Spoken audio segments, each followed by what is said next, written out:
Well, thank you everyone for joining us today. I'm Martin LeBlanc. I'm a principal at LBC Action. Every quarter we like to bring together some of our partners who are really change agents out in the field doing incredible and impactful work. And really honored to be joined by two friends and two folks who are just making such a big difference on the ground right now. I'm joined by Erik Stegman, the Executive Director of Native Americans in Philanthropy, and Juan Martinez, who's the Director of Fresh Tracks at the Aspen Institute's Opportunity Youth Forum. Want to welcome both of you today. I really appreciate that you're taking the time. One of the things that's really moving right now is President Biden's agenda around America the Beautiful. And, both of you have played such a big role in both Indigenous and tribal leadership and BIPOC leadership, not just on America the Beautiful, but in general, kind of on different conservation and social justice and environmental justice issues over the last decade. So I'm really hoping today we can have a wide-ranging discussion about some of the trends that you see, some of the impacts that folks who are watching this can potentially make, and some of the opportunities that are moving forward, because I think it's a really interesting time with the agenda and with the initiative. It's starting to pick up some momentum. So really do appreciate you giving the time, and just, again, hope that some of our viewers, they can learn some ways that they can kind of engage and have an opportunity. But I'd love to start out just hearing a little bit, because both of you have very interesting paths to get you to the places that we're at. So would love you to maybe tell a little bit of a personal story about your own journey that got you to where you are today, especially around maybe, something around kind of, in the environment or the natural landscape or climate that had kind of an impact to get you where you are today. And maybe Juan, I'll start out. You got that beautiful picture of Mount Tahoma behind you. So we'll start out maybe with you and a little bit of background on your journey to get here. Yeah, I'm actually visiting from Texas up to Seattle, where a lot of good partners, including LBC Action and REI, are based out of. My story, a little bit of my story starts in high school. I am a product of this environment, of this community. I received an opportunity to join a thing called Eco Club in South Central LA at Dorsey High School. There I met Ms. Glenda Pepin, who gave me a box of seeds and said, let's go plant jalapenos. And that connected me to my ancestral and indigenous roots, because unbeknownst to me, my parents, especially my mom, would plant jalapenos and herbs and nopales and all these ancestral seeds that she brought from Oaxaca to LA. And my chore was to take care of them. And then I have this opportunity to do that in high school, and when at a time in my life when it felt like I was doing a lot of things wrong, to be able to do this one thing right and show that I could carry these seeds to harvest was something that I wanted to do. And through that experience, I opened up a new world. Ended up getting those jalapenos, taking them to my mom. She made a delicious salsa out of it. But more than that, those seeds sprouted a whole new harvest of horizon and opportunity for me that I never knew was out there, and received opportunities to attend places like the Teton Science Schools, to go on Outward Bound courses, to get out to other places that I would have never had the opportunity to. And all throughout this time, I wanted to make sure that I was connecting those dots and bringing more people to that place. And so that's what I've been doing for the rest of my life, really, is connecting our indigenous values, communities, my roots in South Central LA, and that community to more opportunities across the world that connect to people to the healing power of culture and the outdoors.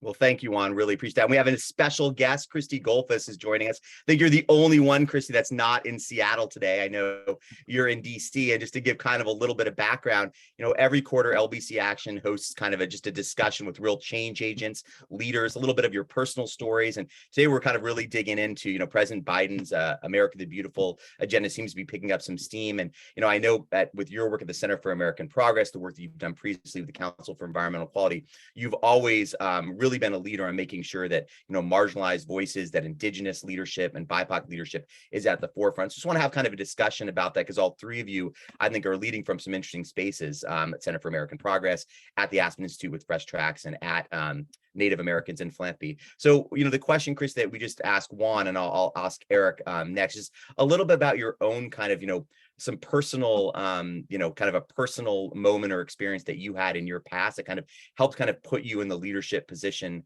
that you're in? Because I think hopefully a lot of our viewers that are watching this are, thinking about some of their own experience they've had. So Erik, I'd love to hear kind of, you've had a very interesting journey to get to where you're at. Maybe it's an experience that, the natural environment, played a role into where you're at today. Yeah, well, I think, it's great to be back home here in Seattle. I'm fortunate that I get to spend a lot of time back here where I grew up, even though I've been based out in DC for a while. But, I grew up backpacking. My dad worked for the State Department of Ecology, and, we were always out clamming, crabbing, kayaking. And that was just part of my sort of life here in the Northwest, being really connected. But also my mother's family is from a small reserve up in Saskatchewan called the Carry the Kettle First Nation. And I think one thing that all Native people really connect with one another around is our environment. And I think over the years, I hadn't realized how much of my work in Indian country was about being outside and about connecting with those lands. So even when I've been out working in the child welfare space or clerking for tribal courts, most of the memories were really grounded in the environment around me, and just being able to see those traditional lands that all of our tribal nations are still managing and have, but also how differently we look at those lands compared to other people. And I think as I've done more and more work in this space with non-native environmental groups and others, I keep coming back to one thing, which is just that our worldview really is different. And it's hard to explain that to people when you aren't from those communities. And I think that's some of the stuff that I've been really inspired by recently, is an openness to trying to understand how differently I think some of these Western organizations and government institutions and others have been looking at this space, and how that's really starting to shift now to one that I relate a lot more to now. Well, thank you, Erik and Juan. Really appreciate that. And Christy, I know, you've worn multiple hats. You're now at Center for American Progress, and you've been inside government. So you've met with so many groups around this. But I am just curious from like a personal standpoint, what are some of the moments or experiences that you've had that really helped shape your leadership and get you to the point that you're at today? I think you're on mute, Christy. Yes. I can't tell a story about being in the deep outdoors that transformed my life. Grew up in Connecticut, so it was far more urban and suburban. But I think as I came to advocacy, it really, out of being a television reporter for almost 10 years, it really is the storytelling aspect of all policy work and the connection of the impact to why we do the work. So where I was most influenced, and really what I bring to everything that I've done, and what was totally on display when we first started talking about fresh tracks a long time ago now, Juan and Martin, was when I was working at the Park Service, and we built the Every Kid in a Park program. And during that effort at the time, it was meant to be something that just engaged children around the country, fourth graders. They get a pass to bring their entire family into the parks that actually charge admission for free.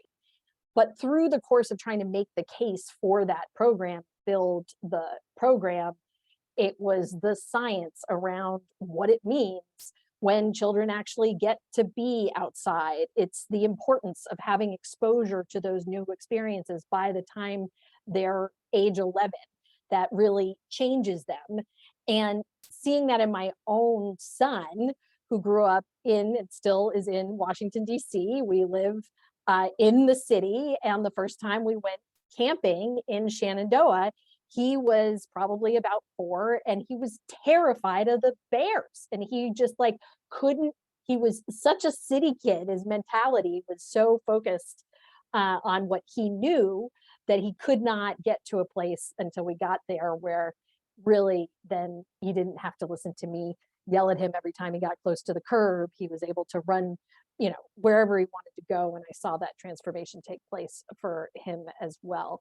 So I think for me, throughout my entire career on the policy side, and really getting deeper and deeper into environmental work, it is seeing how the policy impacts people, which has really brought me deeply to engaging with communities, all different types of communities, which changes the type of policy that people here in Washington, D.C. think about. So whether it was tribal engagement around the Bears Ears National Monument we did at the end of the Obama administration, or Juan and Martin coming with this amazing idea of fresh tracks, of making that connection, it is how do you do that when sometimes the federal government feels so disconnected from people's everyday lives and their experiences. But when it happens, I think all of us know here, it's I call it kind of the impact drug. It's amazing, and you want to see it happen more and more.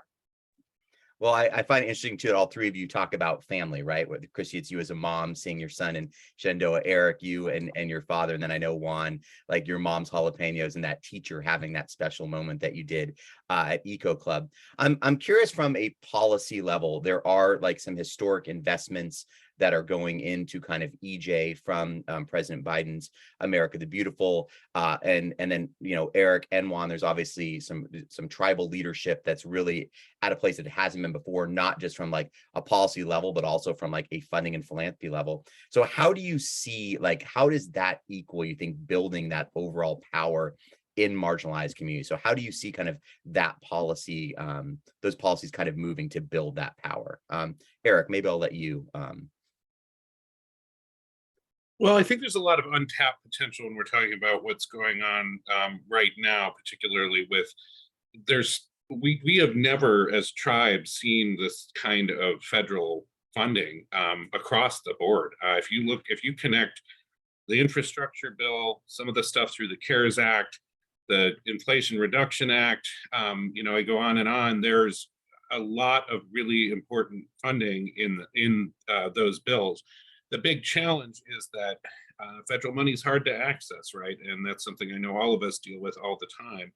Tribes are actually surprisingly very good at accessing federal money, especially for how little capacity some of them have. But because of our nation-to-nation relationship with the federal government, we are quite used to interacting with federal funds. But that doesn't mean that we're going to be able to properly access these dollars. And I think in our communities, what we're really focused on is like a couple of key things in this unique moment. One is, what are all the potential levers that we can pull to make those federal dollars more flexible and more holistic for tribal governments and how they're trying to do their work? If you look at like climate funding, some of this that's specific to the climate space has a lot of overlap with what came through the America the Beautiful Challenge and the conservation and management space.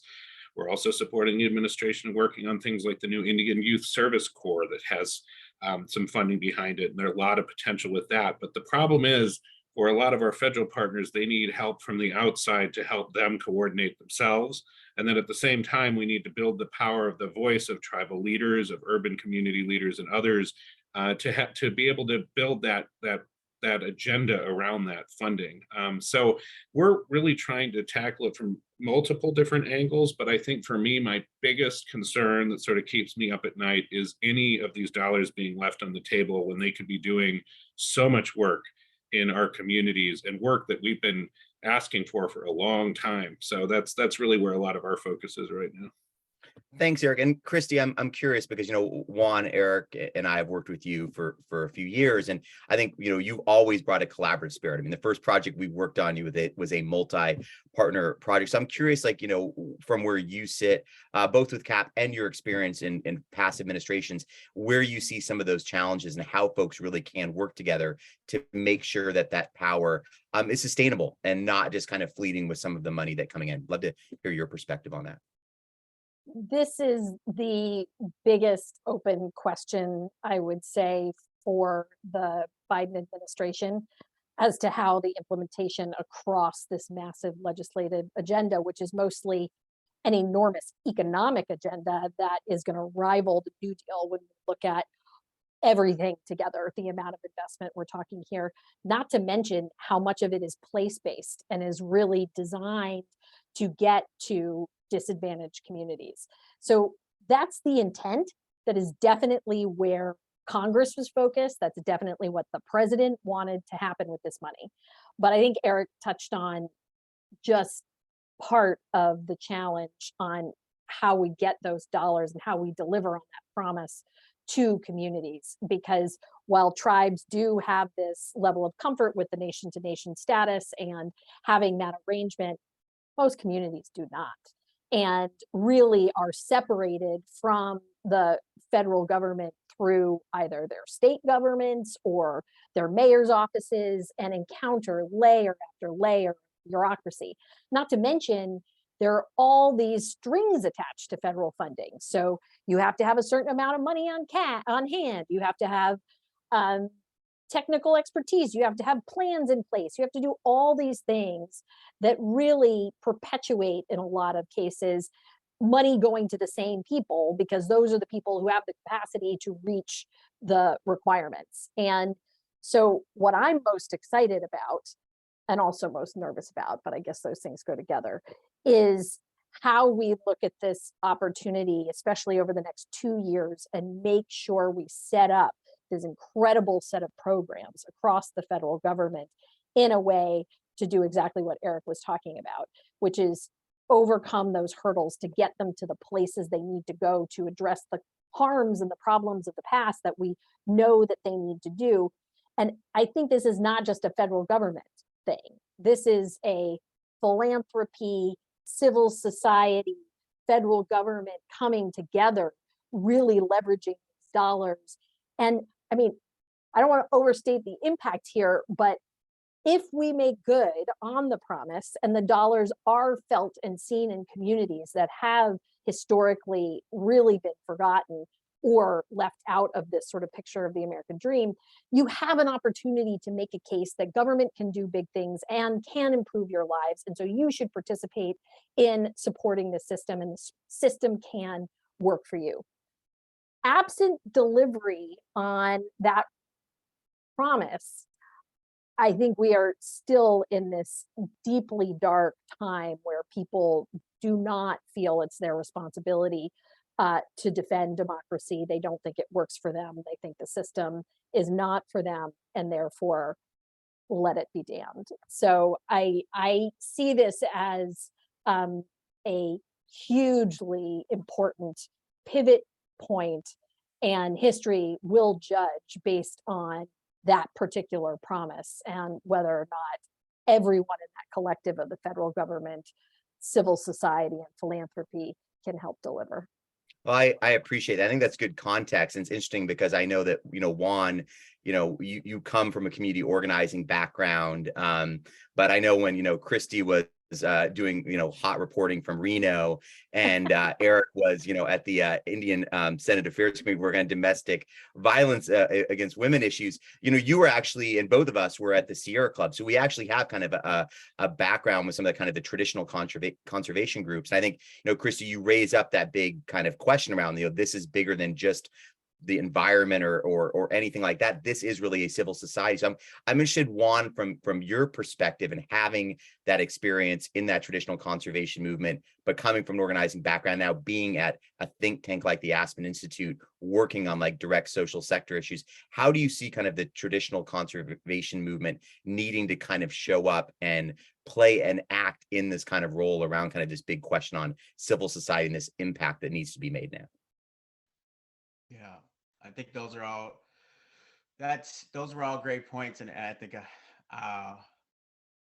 Erik and Christy, y'all have a better understanding of policy than I will ever do.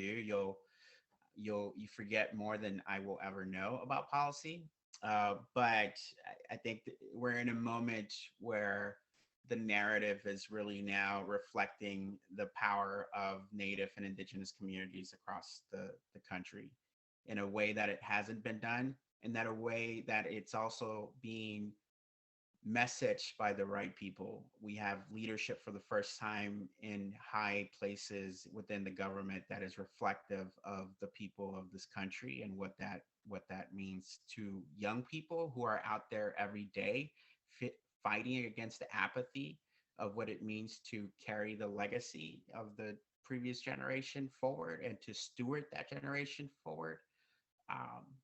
is something, and I think we're putting a lot of promises out there, and it's our job to make sure that those promises are fulfilled, like Christy said.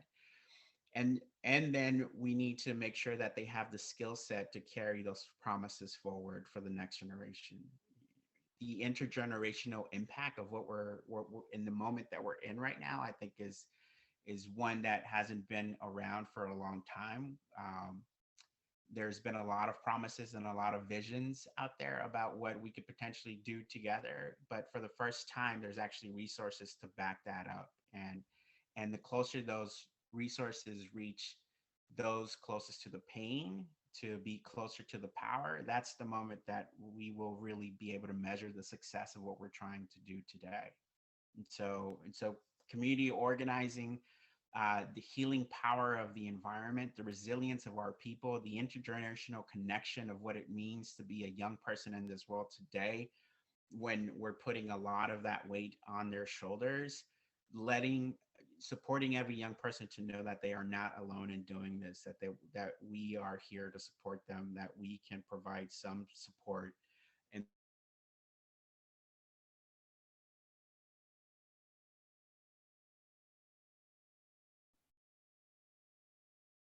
I think Juan might have frozen on us there a little bit.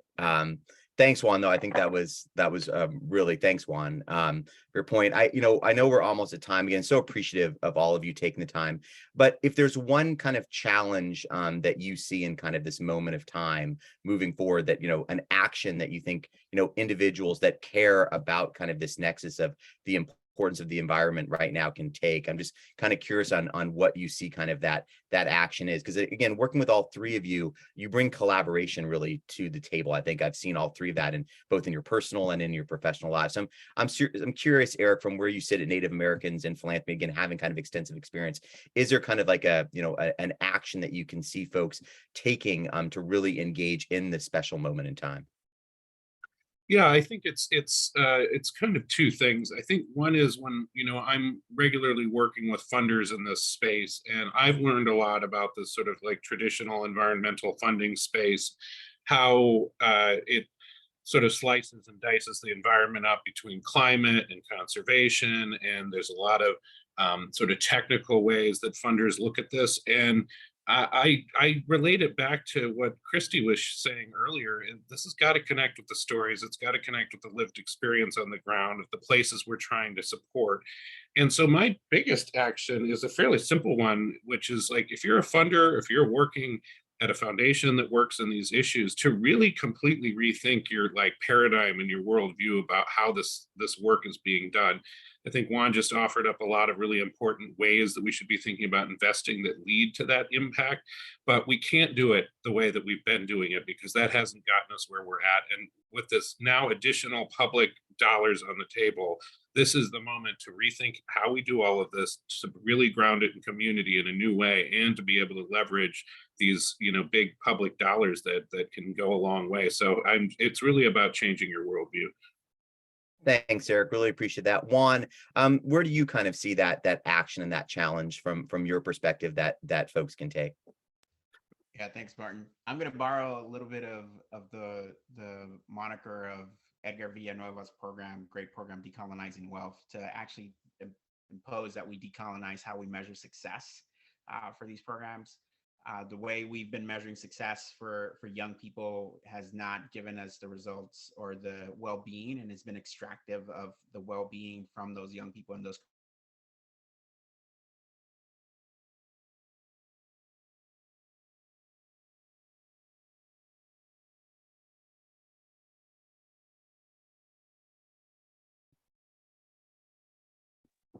Hey, Juan, thank you. Appreciate that.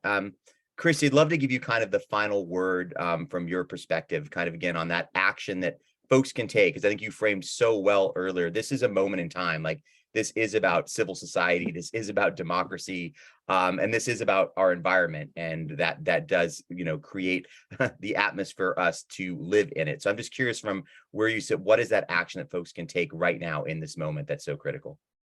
Well, I love that Erik put it as just a simple thing: change your worldview, because that's always so easy to do. Well, let me do two things. One, on the philanthropy side, and just want to give huge shout out to Erik and what Native Americans in philanthropy are doing, because they are playing this role, is figuring out, regardless of what piece of the pie you care about, what role can you play in helping to make sure this incredible amount of economic dollars gets to the right communities. And some of that may be funding very specific technical assistance to help the communities actually fill out the grants. Some of it may be posting that cash on hand that community groups have to have. There's just a really significant role that I think with the right coordination, philanthropy can play, and really is the only one situated to play that role to bridge the gap. And really, I know there are tons of really smart people thinking about what that could look like. Then the second thing I would say for any individual is, very soon there will be a website that the White House will put out, and you can go put your salary in or your family's income in, and it will spit out for you all of the benefits of the Inflation Reduction Act that you can access and how you can access them. And so that will allow you to figure out over the next several years, if you're planning, or if your heater craps out and you want to get a heat pump, it allows you to see how you can be that engine for addressing all of these environmental issues that we care so much about. And that is the beauty. It's the corporate side and consumers that really are going to be the engine of this transition that we need to make in order to address climate change. Well, thank you, Christy, Juan, and Erik. Again, I mean, it's been a really challenging 3 years. It's challenging every day, but I think at LBC Action, it's such an honor to learn from all three of you and to work with all three of you. And again, we're based around a collaborative model. I would just tell folks that watching Aspen, the Center for American Progress, and Native Americans and Philanthropy work together to really try to make sure that our civil society, our democracy, can not just sustain, but can grow and be inclusive of all voices and raise those marginalized voices to be the leaders setting the table, I think is key. So I want to thank all three of you so much for joining us. Thank you so much. Thank you.